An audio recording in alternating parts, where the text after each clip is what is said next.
Hello, friends. It's time for another story. Also, I'm here. I don't know why I did the intro like that, but whatever. Anyway, this is from Reddit user Deathflock2396. It's a cool name. This is my 2 week experience with a sneaky nice guy. Oh, oh dear. Oh, the nice guys.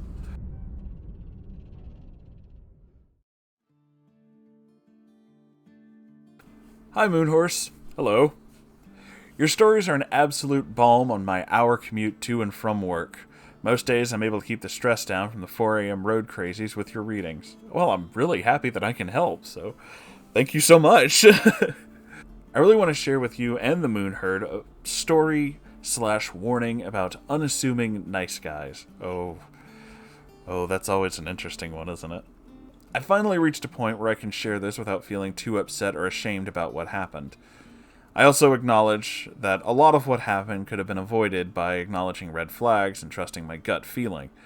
I'm not great at starting stories or setting a mood, so here goes. To add, this happened when I was 24, and everyone in this story is around the same age. I was at a point in my life where I had stopped caring about finding the one and just did what I wanted to find Mr. Right Now, which is pretty hard to do because I catch feelings very easily, and this was the case with Bird Guy. I met him through some friends at work. The attraction started when I saw that he took as much care, time, and attention with his pet parrots as I did with mine, and that he had this whole emo look that had disappeared in the late 2000s. All of my friends went on and on about how much I would like him and how goofy he was and how we would get along so well. So I agreed to meet him, and honestly was looking to see if he was worth hooking up with. The initial meeting was pretty normal. Met him at a friend's house, we all sat around, watched TV. The weird thing was the rest of the friend group, they were making constant glances back at us sitting on the couch together and making jokes about him dating someone. I pushed the dating comment off and went on with the night. The longer we were around the friends, the worse it got, and I took Bird Guy for a drive to escape them until they went to sleep. We got back to the house, watched a movie, had sex, and afterwards, because I'm noisy as all hell, I asked what his first time having sex had been like, and he admitted that I was his first experience. Oh.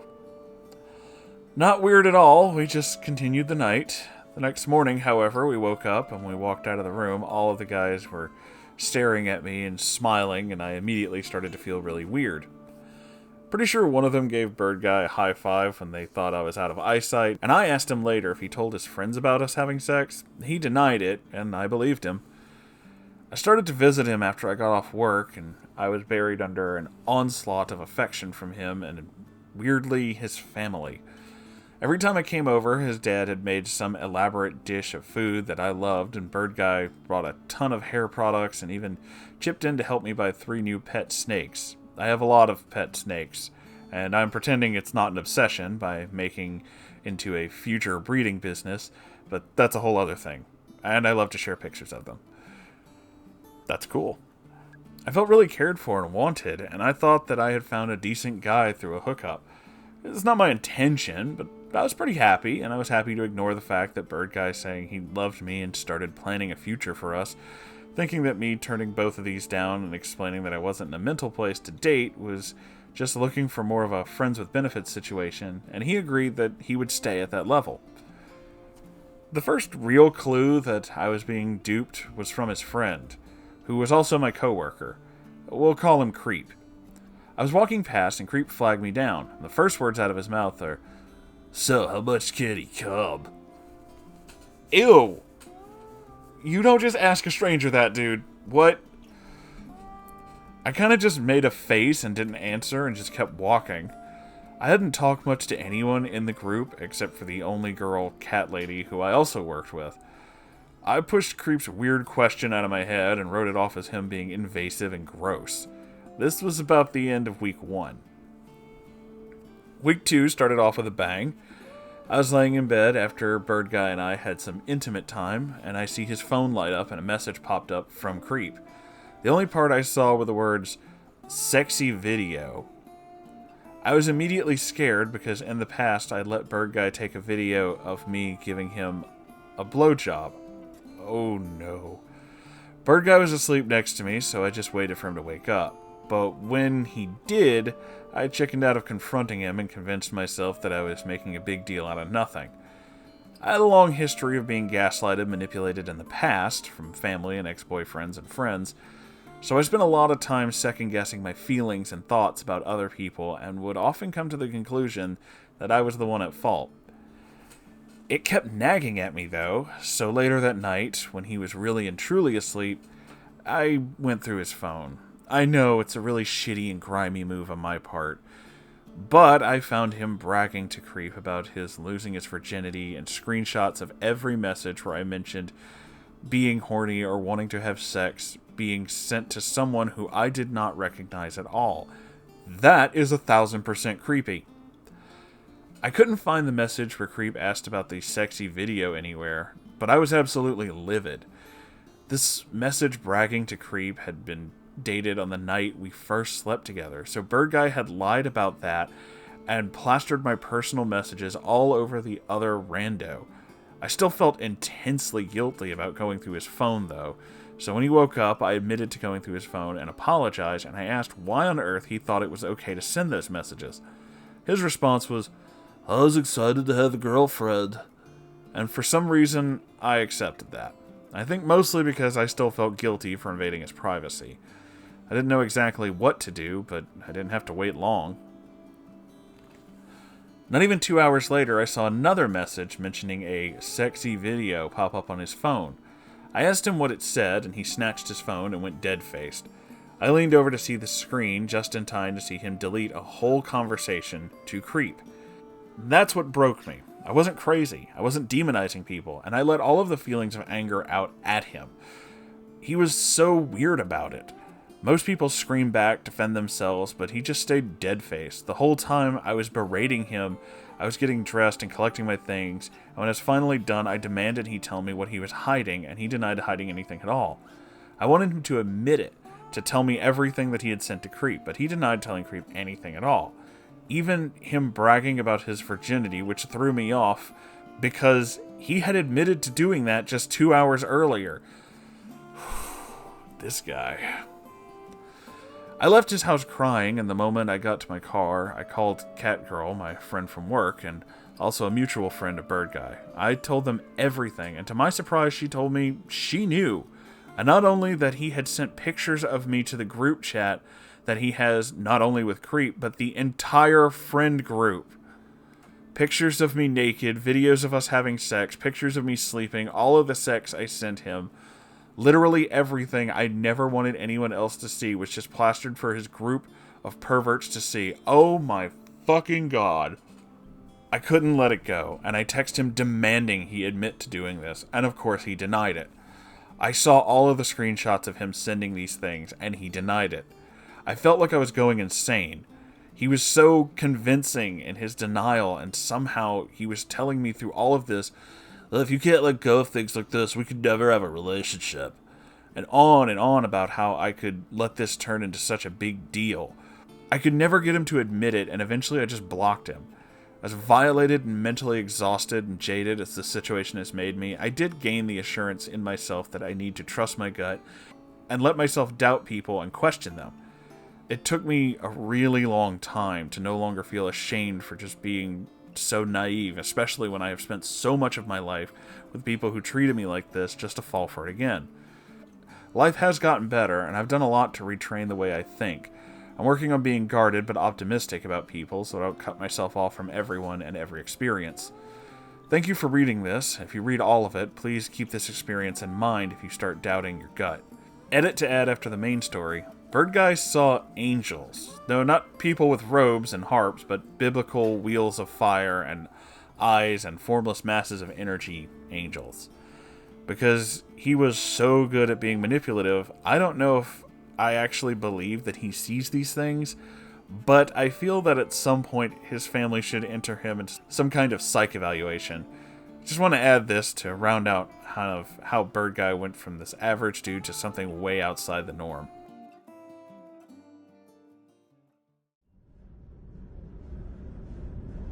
So, I'm going to just kind of add this. real quick at the end, there's a small comment section here. One user, Birdie, writes, what he did was disgusting and awful, and I'm so sorry that it happened to you. I'm not sure where you're from, but maybe you could press charges on him for sending pictures and videos of you around without your consent.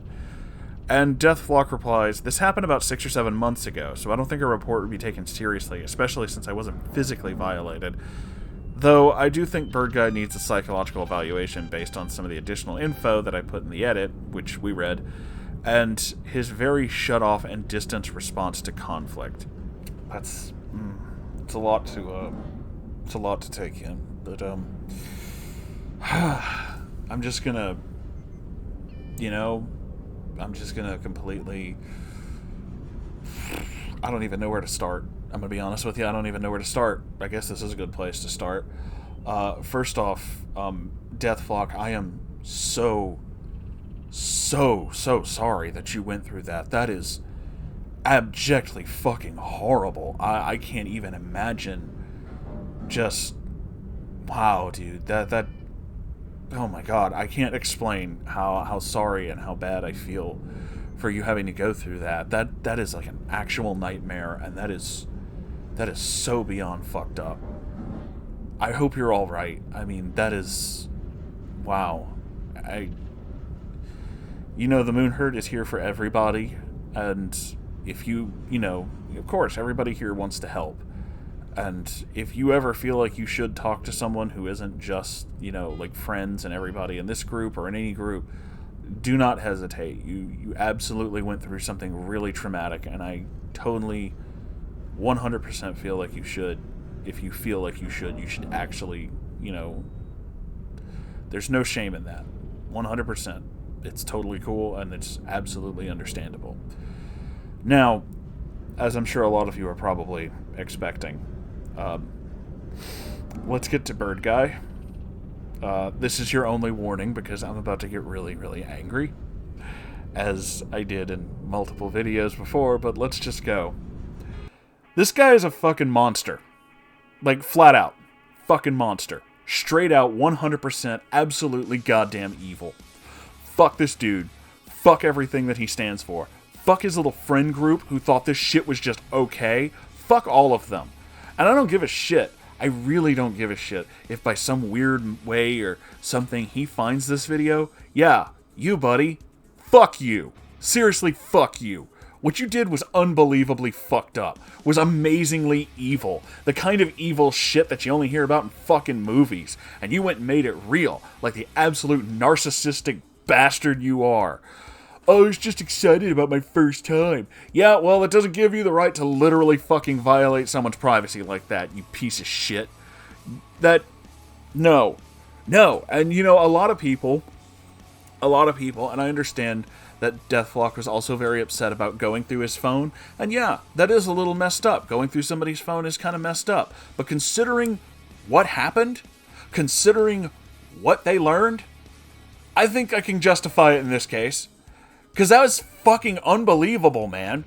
That is just straight out fucking horrible. Fuck this dude. Seriously. And at this point, with the things I've said and the way that things are, the many times I've said the word fuck in this video, if YouTube wants to get mad at me, I fucking dare you. I dare you to hear this story and say that I'm not justified being this angry. That anyone is not justified being this fucking angry. Seriously. Like, what an asshole. What an unbelievable fucking monster. I have no words. I don't even know how to describe something that fucking monstrous. Like, and the fact that he just didn't respond, that leads me into like two really different ways of thinking, but one of them I'm leaning heavily towards more than the other. The word narcissist gets thrown around a lot, but yeah, no, this guy is like a narcissist or a sociopath or something, because he just does not fucking care. Like, he did not care that this person, this person that you just straight up fucking violated and exposed in front of all of these people, that doesn't bother you. No, that's alright. Well, fuck you, buddy. Just fuck you. Like, Wow. I hope you get hit with something fast and blunt. Repeatedly. Piece of shit. I'm sorry, I got a little angry there right at the end, but, you know, considering what we just learned, it seems pretty fucking justified, wouldn't you say? So, wow, this is another one. This is another one that just... got that anger, got that big rage. Just... Fuck, man. I don't know, guys. I don't know.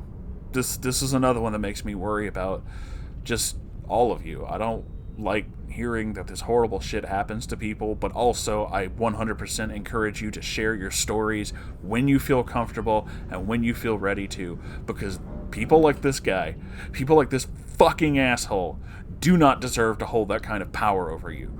So if you need to tell someone, and, you know, you don't have to fucking tell some jackoff like me who does videos on the internet, but when you're ready to share your story and feel comfortable letting people around you know, you do that. That's one very important way that you can take the power back from these absolute fucking monsters. They don't own you, and they never will. You are 1,000 times better than them. Period. I don't know, guys. I just... Fuck. I don't even know how to end this video. Shit. What do you say? You know? Like, what do you say? I guess the one thing I can say is the same thing I say whenever this kind of shit happens. Please be very careful and love each other and care for each other, because I know you guys are 1,000 kinds of amazing, you know? I've made this comment before. There are other YouTubers who have more subscribers than I do, but mine are fucking awesome, so deal with it. And in moments like this, and when things get really bad, you guys always show out to help each other, and that's how I know that you're fucking awesome. It's not just a, you know, thing, but it's the truth. So, just be very careful out there. The world is a terrifying and horrible place, even before the Backstreet Boys reunion tour started. But just know that you're loved. Always. Always. I don't know. I do love you guys, and I'll see you in the next video. Goodbye, everybody.